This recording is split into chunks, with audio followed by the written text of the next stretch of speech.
Olá, pessoal, boa noite, tudo bem? Para quem não me conhece, meu nome é Camila, eu fiz a 13ª turma e é um prazer estar aqui com vocês pela primeira vez. Infelizmente não vai ser presencial, mas ainda bem que a gente tem a tecnologia para nos ajudar, né? E hoje a gente vai falar sobre regras para educação, conduta e aperfeiçoamento dos seres. São 3 aulas com esse tema e hoje é a segunda aula. Eu tava brincando com a Débora que quando a aula tem que ser estudada por nós, não tem jeito, né? A espiritualidade dá um jeito de colocar no nosso colo.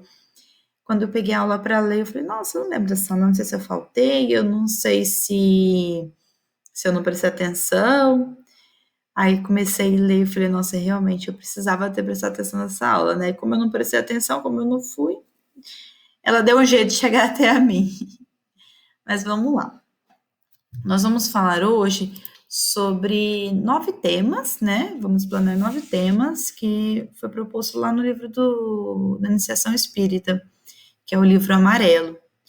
E os temas são desprendimento, humildade, paciência, vontade, decisão, coragem, perseverança, disciplina e amor. Lá no livro, para quem leu a aula, vai ver que o amor vem primeiro. Mas eu achei que o amor dá aquele une, né? Daquele arremate final. Então eu joguei ele lá para o final. Então vamos começar falando de desprendimento. O desprendimento a gente tem que entender, o desapego não deve ser entendido como abandono das nossas atividades profissionais. Muitas vezes a gente pensa assim, nossa, eu não posso almejar um futuro melhor, uma casa melhor, um carro melhor, que vai ser pecado. Não, isso não existe. A gente está no mundo material, então a gente vive do material. A gente precisa trabalhar, a gente precisa conquistar, né, os nossos bens. O que a gente precisa tomar cuidado é que essas conquistas, elas não podem ser egoístas. Nós temos pessoas passando dificuldades, temos pessoas que podemos ajudar, então a gente não pode ficar guardando, vamos falar de fortuna, vamos guardando fortunas para nós, para o nosso ego, só para o nosso interesse. Isso tem que ser para um bem maior, né?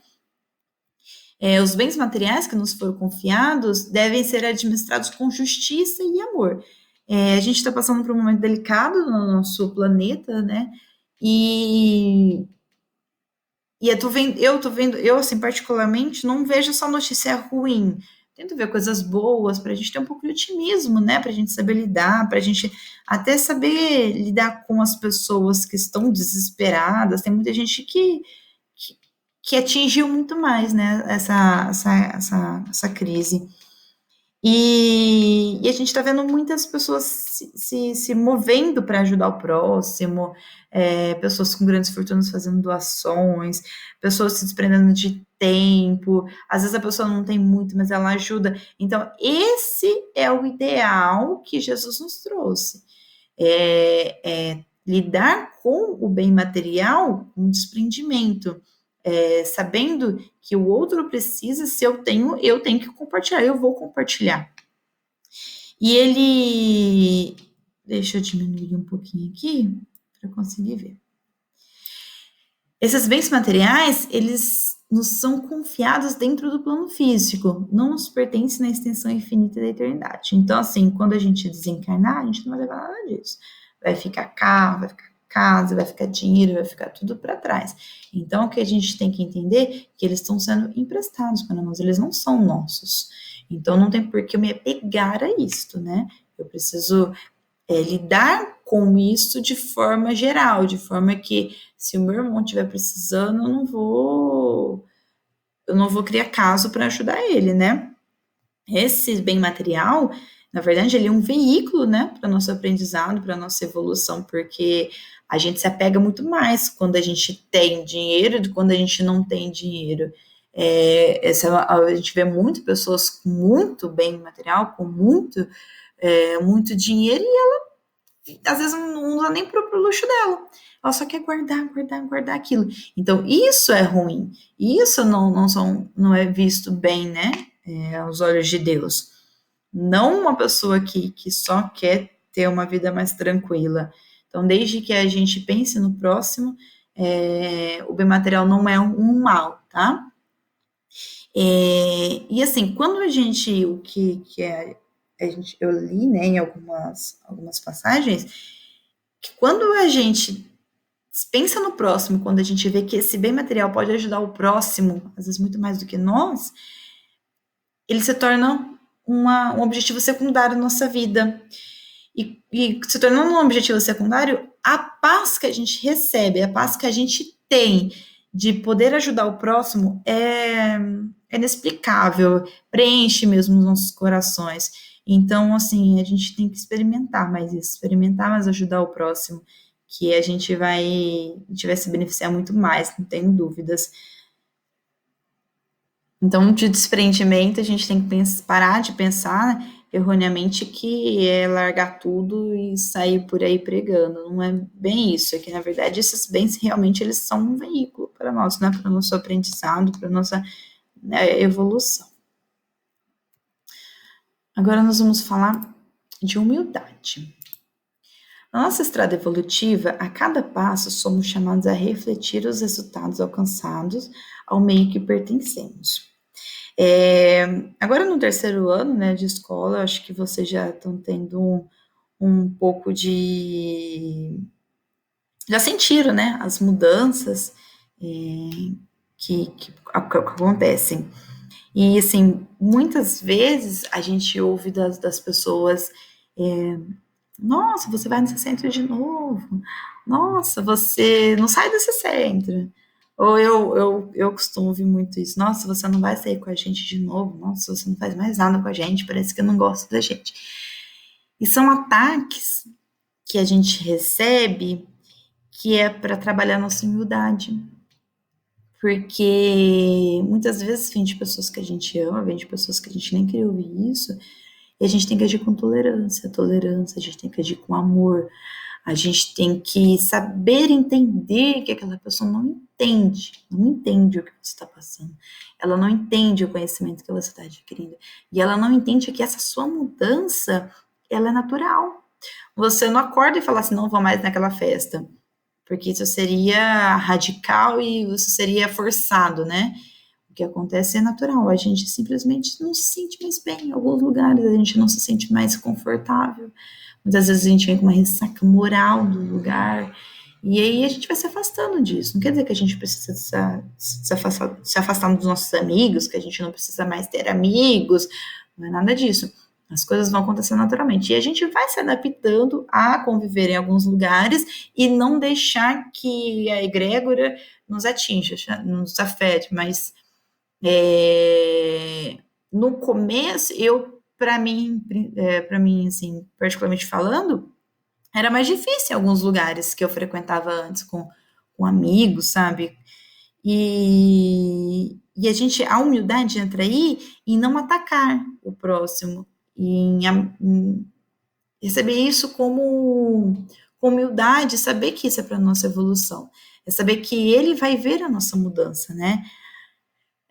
Temos a oportunidade de mostrar humildade e amor verdadeiro na causa do mestre, porque quando você não discute, quando você não se exalta, quando você é tolerante, esse lado negativo que eles estão vendo se torna positivo amanhã, porque aí vai mudar, né? Aqui a gente fala, essa transformação se torna nítida. Ela não vai mais naquelas festas, mas você viu como que ela mudou? Você viu como que ela tá mais calma? Você viu que ela não é mais aquela pessoa explosiva, aquela pessoa irritada? Então, as suas mudanças também são nítidas. E como você não brigou, como você não discutiu, como você não se exaltou, isso também é nítido em você. Quando a gente age com humildade, né? Nós emanamos energias transformadoras. E essas energias, elas atingem o outro com certeza. Essas energias, elas tocam o coração do outro. Porque ele vê que nós estamos nos melhorando, né? E nada... Não tem exemplo maior, né, do que Jesus, quando a gente fala de humildade. Então, não podemos esquecer da humildade e amor de Cristo no seu julgamento e crucificação. O que foi que Jesus falou quando está sendo crucificado? Pai, perdoa-lhes, porque não sabem o que fazem. Então, quem somos nós para julgar os nossos próximos, o próximo, né, os nossos familiares, os nossos amigos, as pessoas que nos rodeiam, de não estar entendendo o nosso momento? Podemos julgar, a gente tem que entender, na verdade. E aqui no Falando ao Coração, vou pôr aqui para a gente conseguir ver. Eu peguei essa parte do Falando ao Coração, que é um livro que eu não li, eu até estudei ele para aula e eu achei ele interessantíssimo, muito bonito, vale a pena a leitura. Eu vou pegar ele para ler inteiro até.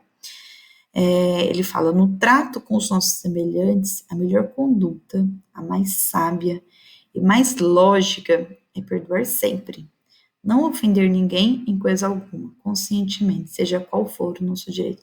Independente se a gente está certo, se a gente está errado, independente do que está acontecendo, a gente precisa saber perdoar, a gente precisa saber ponderar e não atacar nunca o nosso próximo.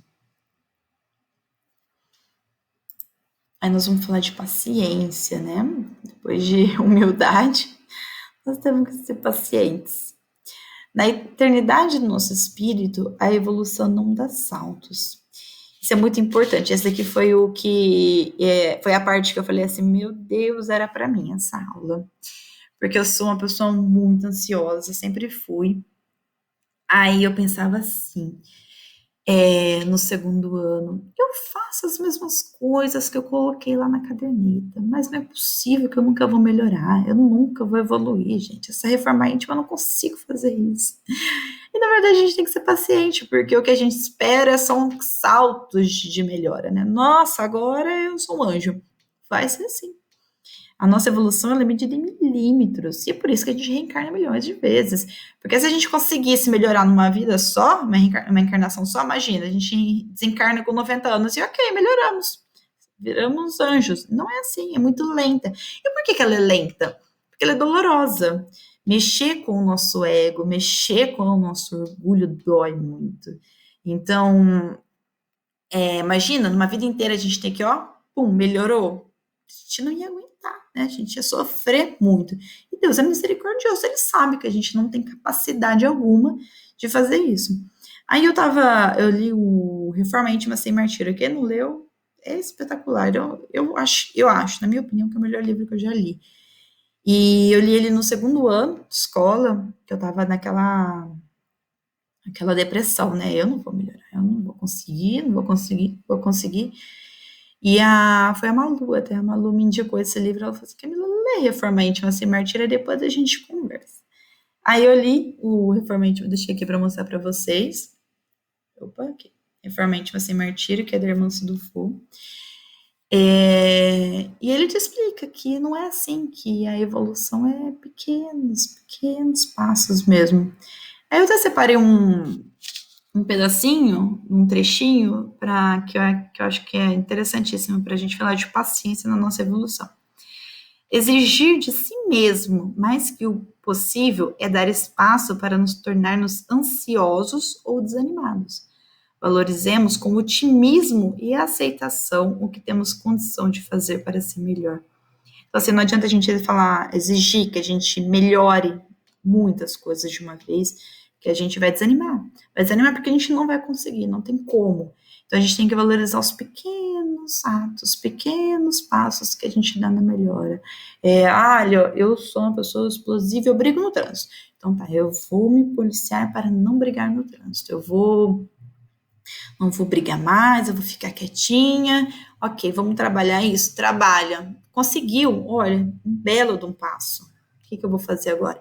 Aí eu vou lutar agora para não ficar irritada, né? Porque eu não brigo, mas eu fico irritada, eu fico mergulhando aquilo dentro de mim. Então, o que eu vou melhorar? Agora eu não vou ficar mais irritada. Por que a gente tem que sempre procurar melhorar? Porque não devemos confundir paciência com descaso, abandono da nossa participação ativa no trabalho da autoeducação. Porque se a gente pensa assim também, então tá, melhorei ali, não xingo mais no trânsito, tá ok, ó, já virei anjo. Não, qual que é o próximo passo? A gente sempre tem que buscar melhorar. Não tem Não tem outra opção, a gente está aqui para melhorar, a gente está encarnado, que é para a nossa reforma íntima, né? A paciência é, antes de tudo, a manifestação da nossa perseverança.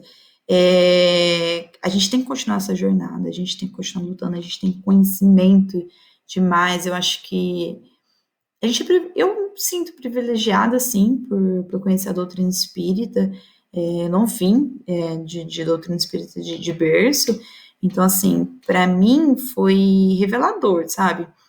E eu senti que abriu um leque, me deu forças para continuar lutando, para continuar melhorando, para seguir. Porque se eu continuasse nas minhas crenças antigas, eu ia falar assim, para que eu vou melhorar? Vou morrer mesmo e pronto, sabe? Ponto final.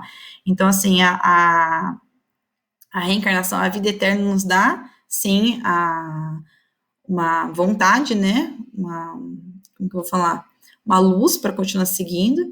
E então a gente tem que a paciência, que é saber que esse lento, que aos poucos manifesta a nossa perseverança, né?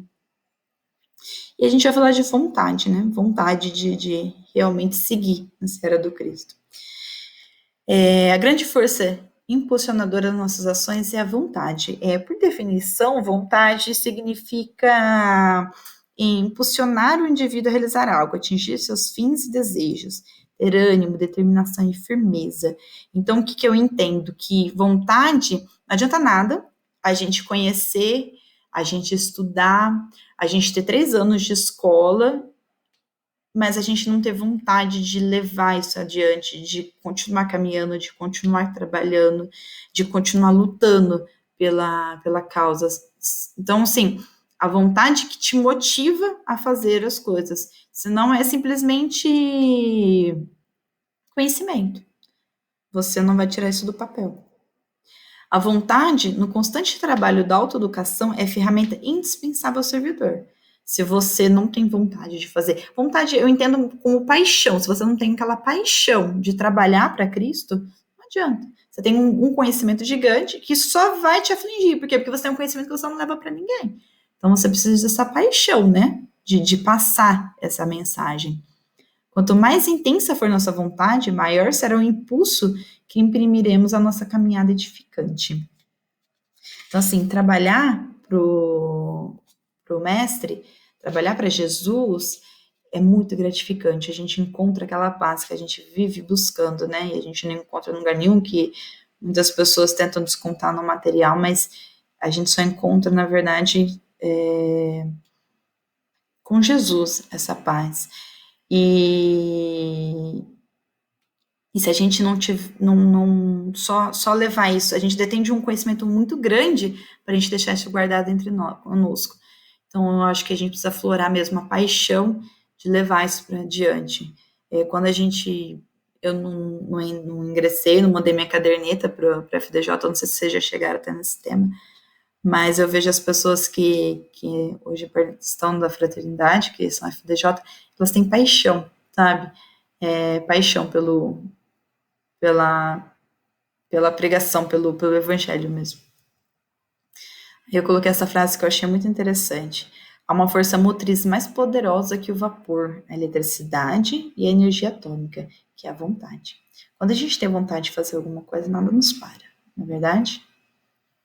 O ruim de não estar presencial é isso, né? Fala a verdade, não tem ninguém para responder. A gente vai falar de decisão. As nossas decisões, reflexo do nosso livre-arbítrio, são sempre respeitadas pelos planos espirituais, que sobre elas não interferem. Com serenidade e sabedoria, devemos tomar nossas decisões dentro da vontade divina. Nós somos intuídos o tempo todo. Nós temos mentores, nosso anti-guardião, e temos a proteção divina que não quer, né? Eles estão ali para nos guardar, para mostrar o caminho correto, eles não querem que a gente saia do caminho. Mas a gente tem o livre-arbítrio. Então, na questão da decisão, o que acontece? A gente tem a intuição, a decisão, se a gente vai fazer isso ou não, é toda nossa. E aí eu costumo, o exemplo que eu acho interessante Aí quando a gente fala, a gente tá em casa, aí vai sair, e a gente tem aquele aperto no peito, né? Nossa, eu não. Acho que eu não tô sentindo que eu não deveria sair hoje, que eu deveria ficar em casa. É uma sensação ruim. Talvez você esteja sendo intuído. Se você vai sair ou se você não vai sair, a decisão é sua, é o seu livre-arbítrio. Aí, de acordo com as nossas decisões, tomaremos atitudes que refletirão no futuro. Então, você toma a decisão, só que o que você faz, você colhe. Talvez você está sendo intuído para não fazer algo de errado, mas aí você foi lá e fez. Você vai ter que colher, porque o plantio é livre, mas a colheita é obrigatória. Então, como a gente é intuído, como a gente tem esse conhecimento, como a gente sabe que nós temos mentores que nos ajudam, que está sempre vigilantes, né, por nós, eu acho que essa decisão, ela tem que ser mais estudada, tem que ser mais cautelosa, né, antigamente, acho que a gente fazia mais por impulso, eu vou fazer, eu tô com vontade de fazer e pronto. Hoje a decisão tem que ser um pouco mais cautelosa. Aí, coragem. Coragem, eu não vi outro exemplo melhor de coragem que Paulo de Tarso. Paulo de Tarso é um exemplo de coragem em milhões de outras coisas, né? A coragem revolucionária de Paulo de Tarso na semeadura da Boa Nova não tem precedentes no mundo.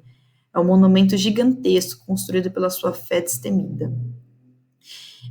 Se a gente for pensar, o que o Paulo de Tarso fez? Né? Ele abandonou tudo e a todos, e ele foi levar o cristianismo, saiu desbravando, pregando, porque por amor mesmo. Aí a gente pensa, às vezes a gente não tem coragem de fazer uma caravana, a gente não tem coragem de chamar alguém para fazer o evangelho com a gente não tem coragem de falar com um amigo sobre o evangelho de Jesus. É tão pequeno, é tão fácil que a gente precisa fazer. A gente não tem coragem de assumir um trabalho no centro, a gente não tem coragem, às vezes, de assumir um trabalho voluntário. Aí, se você for, às vezes a gente fala assim, nossa, mas eu estou enrolada, eu tenho tão pouco tempo. Gente, olha Paulo de Tarso, são outras épocas, mas olha, são outras épocas e era bem pior, né? Olha Paulo de Tarso, ele largou tudo, por amor a Cristo. E Jesus não está pedindo isso pra gente, ele não está pedindo pra gente largar tudo e sair pregando. Ele só está pedindo um pouco de tempo nosso, ele só está pedindo um pouco de dedicação, um pouco de amor. Então, eu acho que quando a gente fala de coragem, a gente tem que pegar os exemplos daquela época e realmente ver que o que a gente precisa fazer é muito pouco. E esse pouco que a gente faz vai fazer muita diferença. Então, assim, quando faltar coragem, lembre de Paulo de Tarso. Quem não leu o livro, é uma leitura maravilhosa. Assim, às vezes ele é um pouco cansativo no meio, mas é linda a história, é comovente, é inspiradora. E a gente vai falar de perseverança. Para encontrar o bem e assimilar-lhe a luz, não basta admitir-lhe a existência. É indispensável buscá-lo na perseverança e fervor. Eu peguei esse trecho no Pensamento e Vida, do Chico, e assim, eu achei muito interessante porque para a gente percorrer essa longa, né, estrada da reforma íntima, a gente precisa perseverar muito. E nós, né, somos grandes exemplos de perseverança. Quantas pessoas abandonam o curso no meio, abandonam no começo. Eu sou um exemplo, eu comecei a 13ª turma, fiz um ano, aí começou a mexer muito, né, com o meu ego, com o meu orgulho. Falei, não posso continuar. Mas no próximo ano eu voltei, né, era para fazer, eu tinha que estar aqui hoje. E foi a melhor coisa que eu fiz na minha vida, realmente. E essa perseverança a gente tem que ter porque mexe bastante com o nosso íntimo, né? A reforma íntima, ela coloca muita prova do que a gente é e do que a gente quer ser. Então a gente tem que buscar estar nesse caminho com amor, com dedicação, com vontade, com paixão, né? A continuidade na tarefa abraçada só será mantida com a nossa perseverança nas decisões tomadas. Se a gente não perseverar, se a gente não buscar mesmo, saber o que a gente quer, não adianta de nada, tudo que a gente falou. A disciplina, né? Disciplina. A gente estava numa reunião esses dias, estava até a Débora, a Conceição, eu acho que a Elaine, e a gente mudou a disciplina. A gente acha que a disciplina tinha que chamar comprometimento. Que a disciplina é forte, mas a disciplina é muito bom, né? A disciplina no trabalho de Jesus nos faz conduzir o serviço cristão com segurança. Por que a gente falou de comprometimento quando a gente falou de disciplina? Porque o comprometimento, como a disciplina, né, faz você fazer algo quando você não quer fazer. Hoje eu acordei indisposta, hoje eu acordei cansada, hoje eu estou cansada, hoje eu tive um dia ruim no trabalho. Inúmeras coisas que acontecem no nosso dia a dia que realmente a gente tem hora que não está afim de fazer alguma coisa, né? Mas quando a gente se compromete a trabalhar, quando a gente se compromete a estar, né, do lado de Jesus, a levar a sua palavra, a gente tem disciplina, a gente vai e faz. A gente vai e faz, porque depois do trabalho, a recompensa é tão grande, que todo aquele cansaço que você tem, ele passa, ele acaba.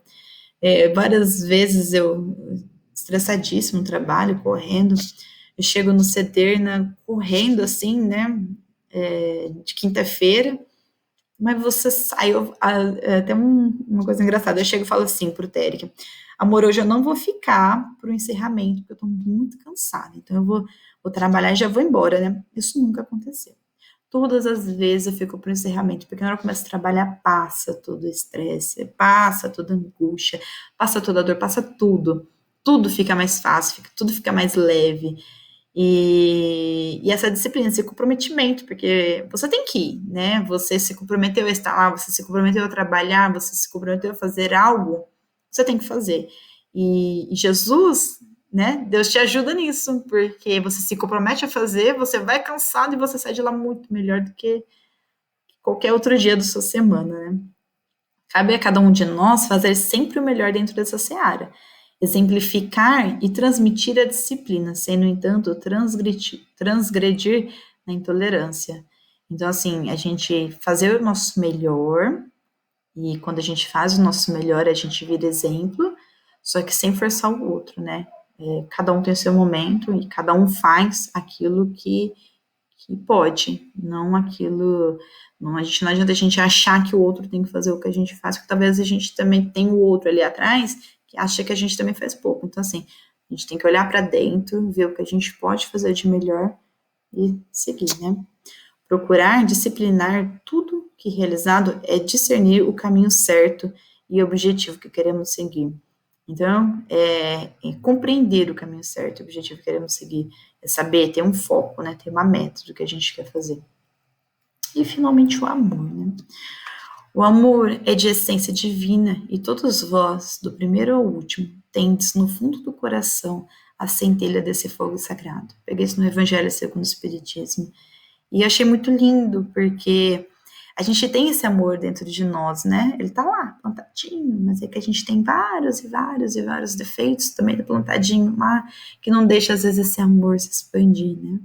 Então é isso que a gente tem que cuidar, é isso que a gente tem que tratar, de sempre cultivar o amor. E quando atingimos esse estágio de sentimento, tudo se torna mais leve e suave. Jesus falou isso pra gente, né? Que é suave, é leve esse fardo. E é só a gente amando, só a gente entendendo o verdadeiro amor de Cristo para a gente ter essa leveza dentro de nós. Vinde a mim, todos vós que estáis aflitos, sobrecarregados, que eu vos aliviarei. Tomai sobre vós o meu jugo e aprendei comigo, que sou brando e humilde de coração, e achareis repouso para vossas almas. Pois é suave o meu jugo e leve o meu fardo. Quando você encontra essa verdadeira paz, esse amor, tudo fica leve. E como eu falei, você vai trabalhar cansado, você sai de lá flutuando, andando nas nuvens. Essa frase aqui eu achei muito interessante, eu achei que ficou um resumão, na verdade, né? Aos outros dou o direito de ser como são. A mim dou o dever de ser cada dia melhor. Então, aos outros, eu tenho que ser tolerante, eu tenho que amar, eu tenho que ter compaixão, eu tenho que entender o estágio daquela pessoa sem julgar. E a mim eu dou o dever de ser cada dia melhor. Eu dou o dever de estudar, eu dou o dever de trabalhar, eu dou o dever de seguir essas condutas todas e sempre caminhar firme na reforma íntima, né? Aqui eu coloquei para vocês a bibliografia, então eu coloquei a Iniciação Espírita, eu usei, que é o livro amarelo, Falando ao Coração, o Evangelho segundo o Espiritismo, o Reforma Íntima Sem Martírio e o Pensamento e Vida, do Chico Xavier. Bom, eu quero agradecer a vocês pelo tempo. Espero da próxima vez estar presente, né, para a gente poder trocar uma ideia. Mas é isso que tinha para hoje. Muito obrigada a todos. Um grande beijo. Fiquem com Deus.